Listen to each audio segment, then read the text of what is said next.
Thank you very much for remaining with us and joining us this morning. This show is proudly brought to you by OTEX East Africa, your #1 private stock exchange. OTEX, now under their new initiative known as SSEBBALE, you can be able to access treasury bond markets across East Africa, in Uganda, Tanzania, and as well as Kenya by simply dialing *292#.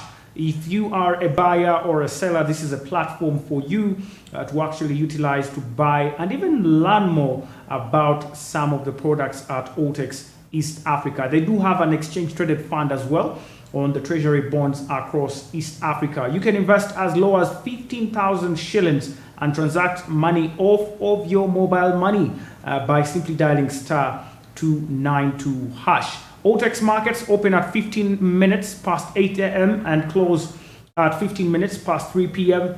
East African Standard Time. OTEX East Africa doing something new.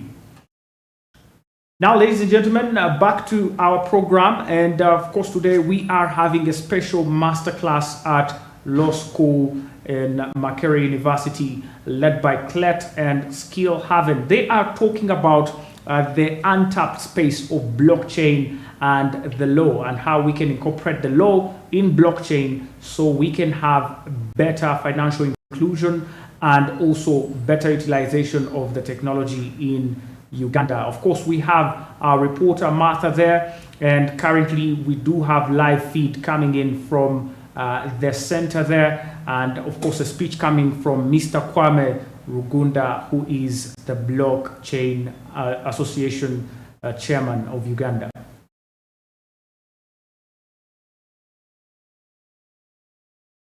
And so in 2018, we embarked on an audacious aspiration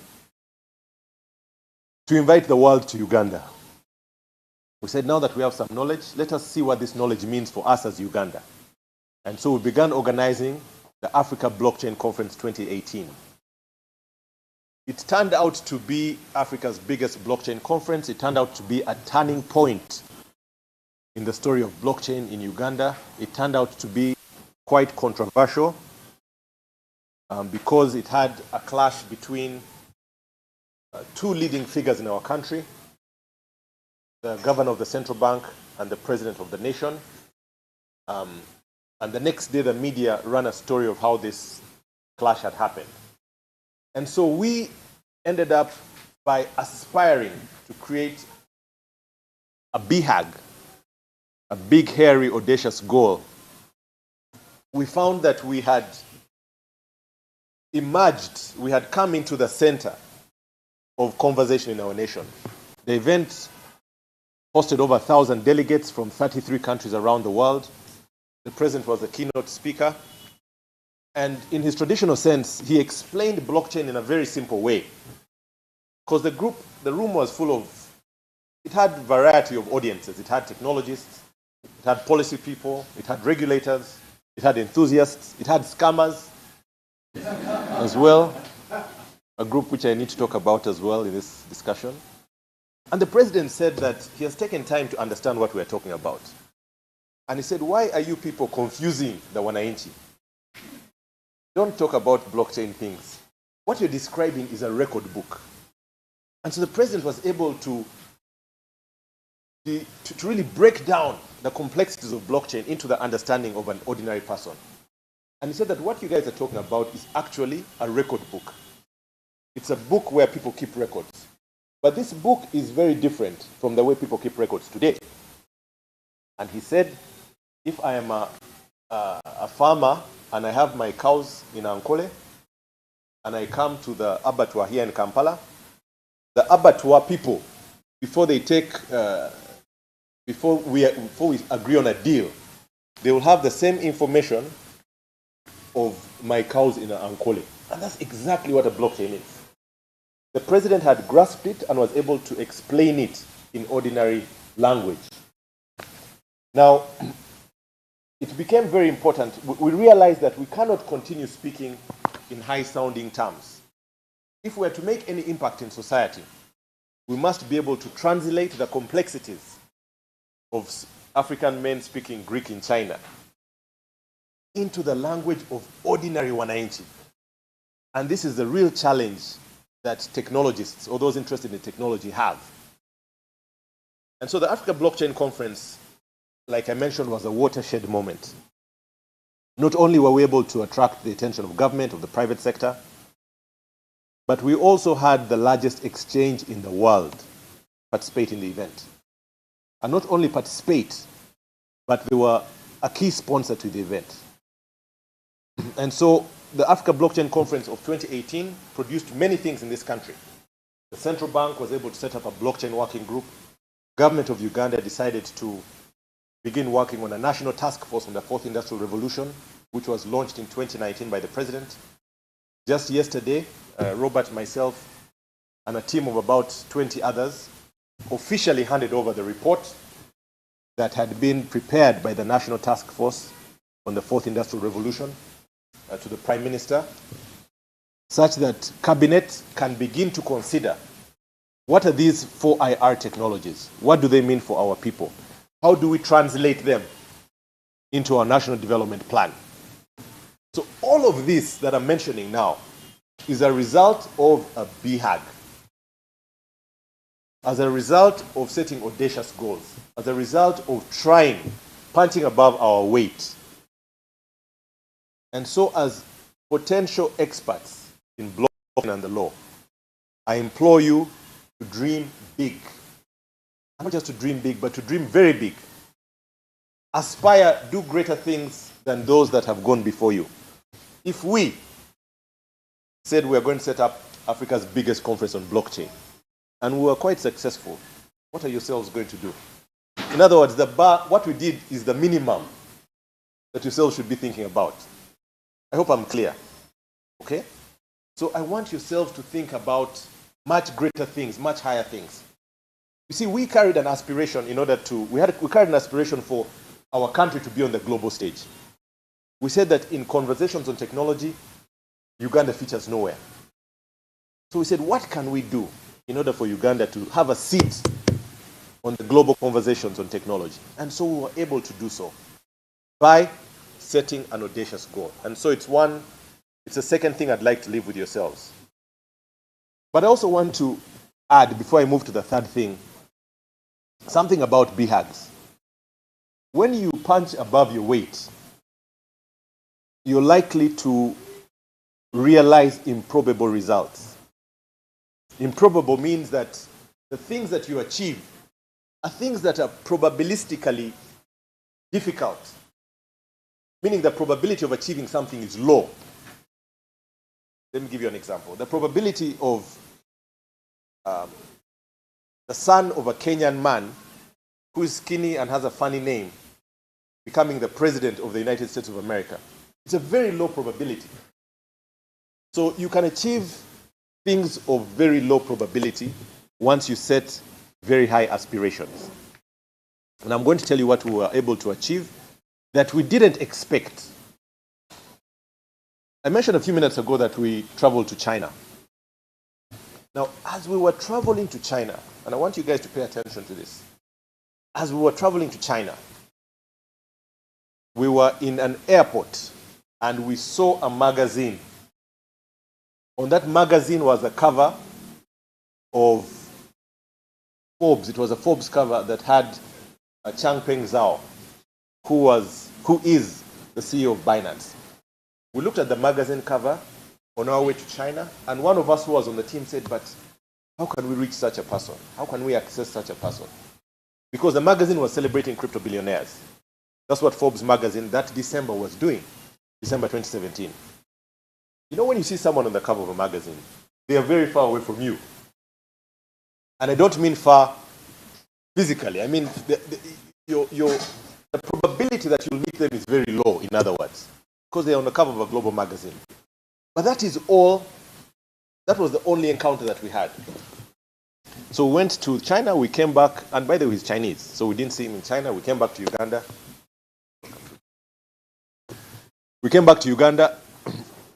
And when we were in Uganda in the month of February, remember I told you that we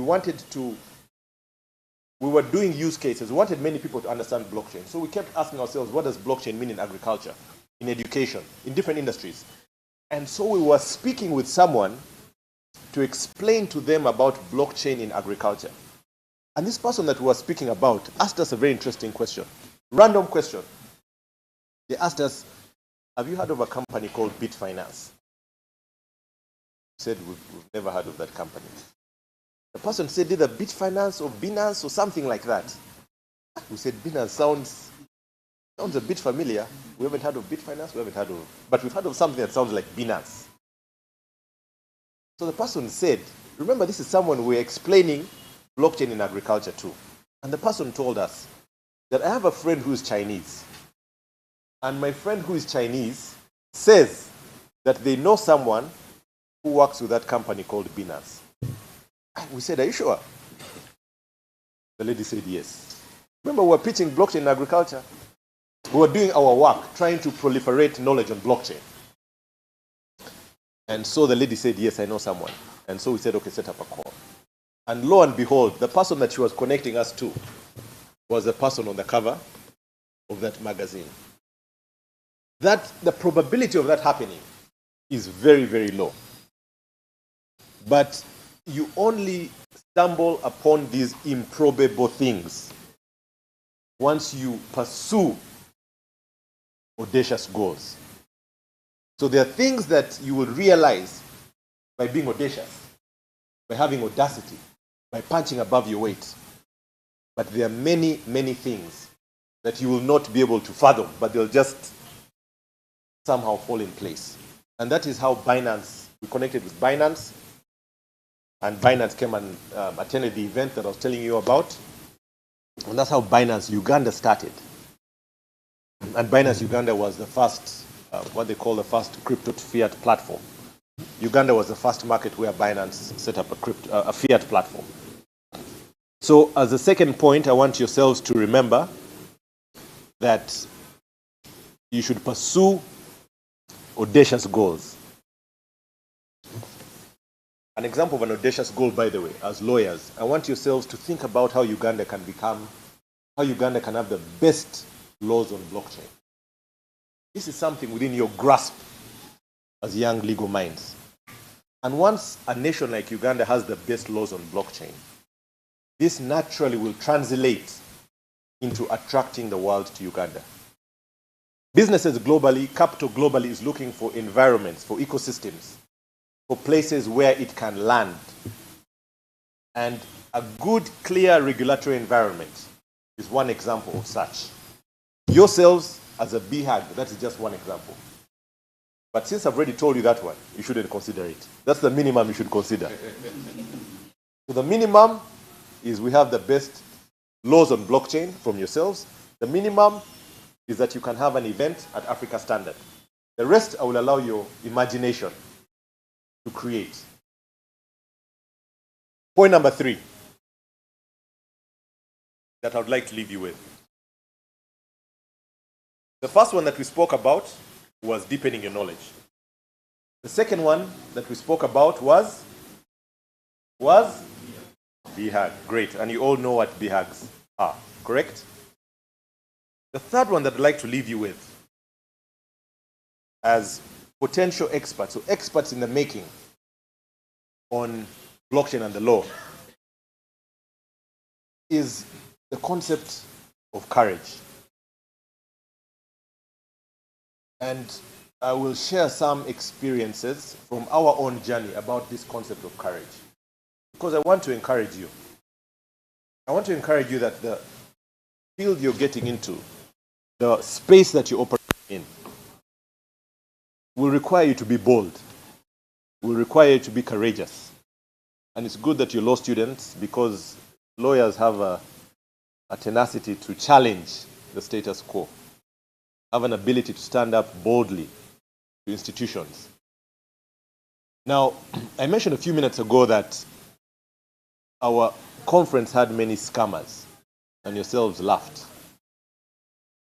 Scams, unfortunately, pursue opportunity aggressively, oftentimes more aggressive than those who are genuinely interested in the opportunities. And so scammers will find where people are and throw things at them. Ponzi schemes, as we know today, were named after a man called Charles Ponzi. That was his actual name. It was called Ponzi in the 1920s in the United States. And so since Charles Ponzi, myriads of Ponzi schemes have continued to express themselves. And so when we got into the crypto space in Uganda, it was awash with Ponzi schemes. And so we realized that we were trying to engage in a space which was getting polluted. And so we really had one of two choices. Option number one was to save face. Was to say, this space has too many jokers, too many scammers. Let's get out of it. But option number two was to instead take the bull by the horns, recognize that they are scammers, yes, but also recognize that we are serious people. In as much as saving face is important, doing what is right for the long term is more important. And so these two gentlemen, myself and a few others, said, no, we are going to enter this storm head on. We are going to face the scammers. We'll fight with them in the trenches. But rather than retreating, we are going to engage the system a lot more. We're going to make sure that our policymakers understand what is wheat, what is chaff, what is legit from what is fake. Because if we do not do so, then who will? You see, when you begin to do the previous two things I was telling yourselves about, when you begin to deepen your knowledge, when you begin to aspire for audacious goals, you suddenly realize that there's a responsibility you carry. And this responsibility is one that will not allow you to retreat. And so we took the courageous step to engage aggressively, even more aggressively, in the face of scams. And we've made some progress. Progress in the sense that now policymakers are better able to understand. Scams continue to still arise, but we are making sure that those that have mandate to fight scams through the systems are able to do so from an educated perspective. And so scams is just one example of the point that I'm making. But I want yourselves to remember the principle being courage. Because having given this example, there are going to be myriads of others. But you cannot face them unless you are courageous. And so I want yourselves to have the courage to reimagine what is possible, to reinvent, and to get ready to disrupt. Because the things that you're talking about, this fourth industrial revolution, you're going to disrupt status quo, which is something that is not easy to do. But as one that has mastered courage, you'll be able to comfortably face it. And so your third task, young people, as you become experts in blockchain and the law, is really to embolden yourself, to embolden yourselves with this thing called courage. So rather than giving yourselves hard facts and telling you what is controversial, what is accepted, what the law tomorrow will hold, information that you can find by basic Googling or artificial intelligence. Have you heard of, speaking of artificial intelligence,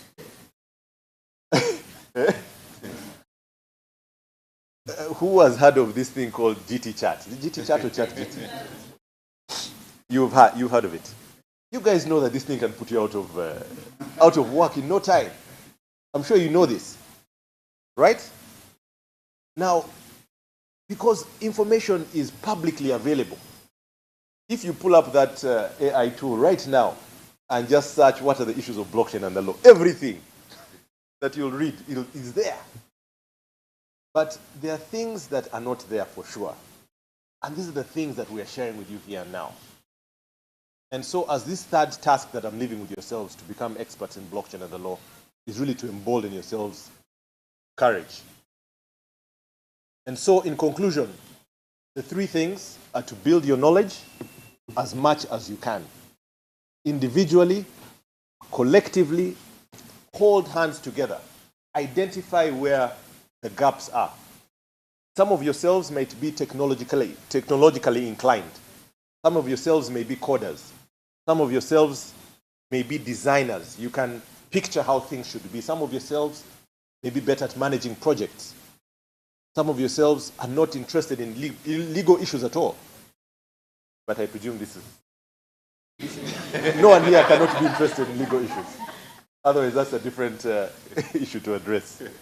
But the point I'm making is to deepen your own individual knowledge, but create a collective group, a critical mass of others that are similarly knowledgeable about the macro subject, but may have specific different disciplines or inclinations. So deepen your own individual knowledge, but also your collective knowledge. That is how you make a serious contribution. The second one, like I mentioned, is being audacious in your aspirations. You'll be able to achieve great things, but other great things will just stumble upon you. Again, like the example that I've given. And then the third one is about emboldening yourselves. And friends, I can assure you, when you do these three things, you'll be able to have distinction amongst yourselves.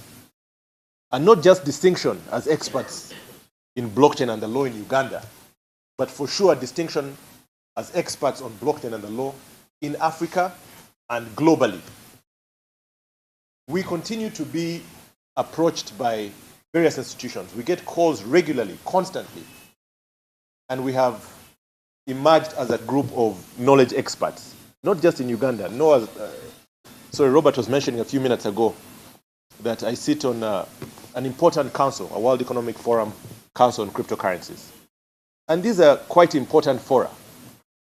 But these fora require that you get into these spaces with time once you pursue these three things that I'm expressing.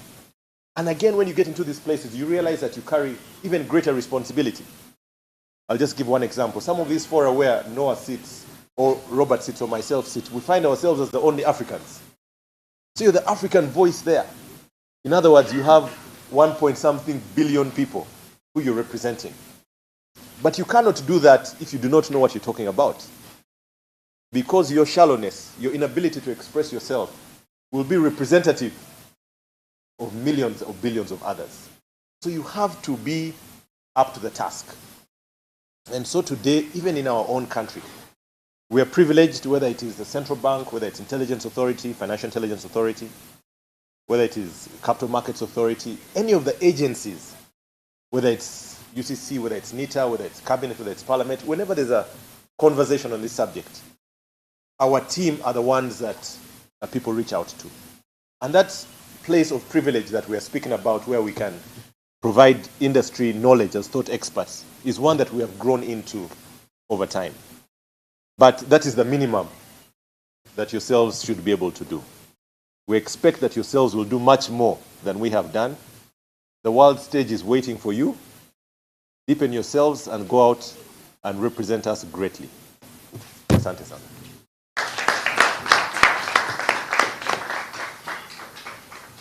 See, when big people talk, as Taine men, people from the West call us, don't know what to say. Ladies and gentlemen, when we were thinking through this masterclass, I very carefully decided the best way to set the tone for the conversation over the next 3 days was to have these very dear friends of mine. If you've been to my classes, you know that we by telling stories. I think you see the company I keep. Bad company ruins good character. It's true. We've been joined, before I say anymore, let me just introduce very dear brother and friend, the Noah Bale Sambu. You know, there are those people you talk about and you can't see them. Noah is one. I'm going to say. Very important. But very important. Gentlemen and I.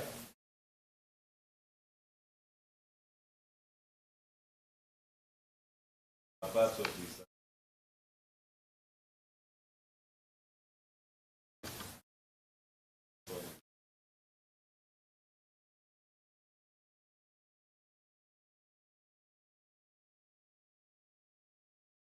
Very important, and I'm grateful that the world gets to hear this. People understand. No, as Kwan was telling me, it's a very emotional story, journey. By the way, my story of how I got into blockchain. Noah coming to my office to say, some friends of mine and I want that.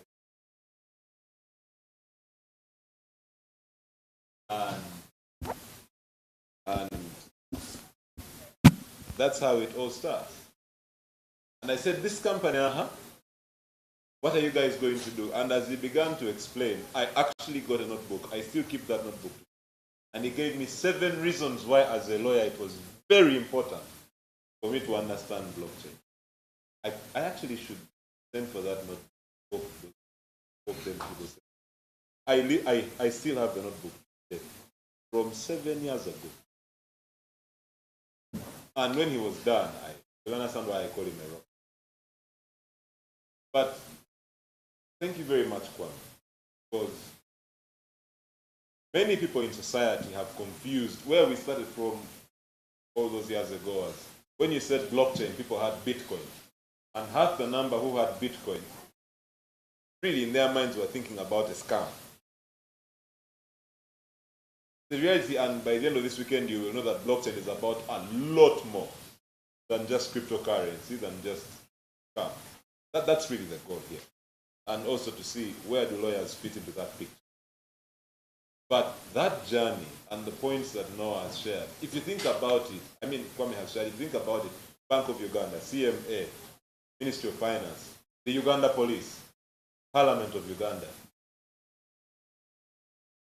Who am I missing? Financial Authority, URSB. I'm mentioning agencies that we've engaged with. And all of those people need a lawyer who understands blockchain. Commercial banks.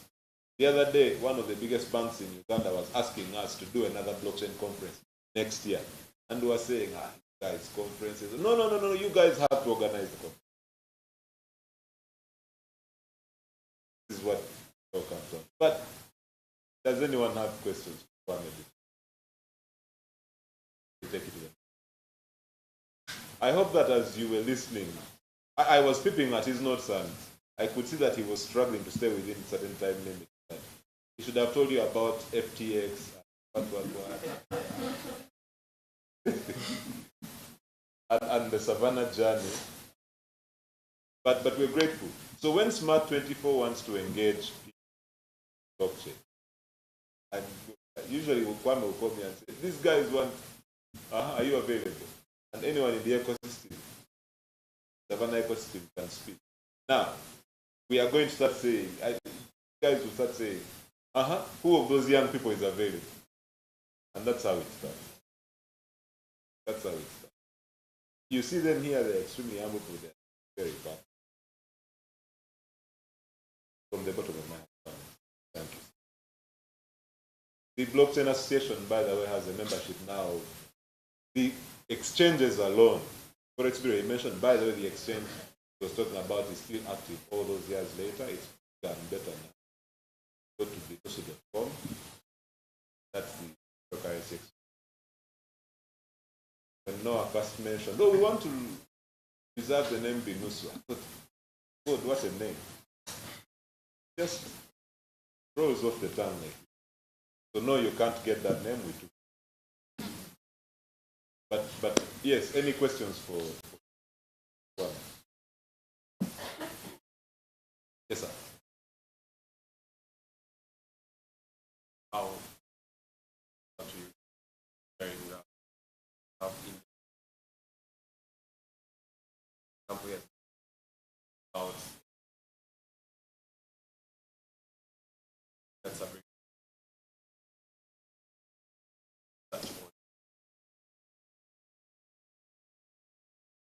Thank you very much, ladies and gentlemen, for remaining with us. This is Smart24 Drive Business. Of course, that's footage coming in from the masterclass of blockchain technology and the law happening right now at MARKERT University Law School and the Blockchain Association Uganda, Let and Skill Haven. We are going to take a very quick commercial break. We return with more. Stay with us.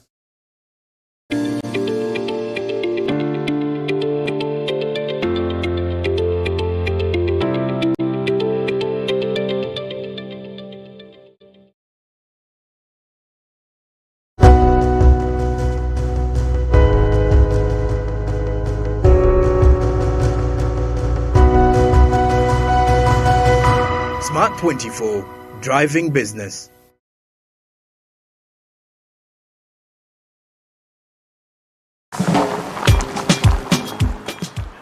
kinnayu kinyumira. Whether it is Katogo, Chikomando, Rolex Majasa to Nyanya Mbisi. Man, wherever I am, I enjoy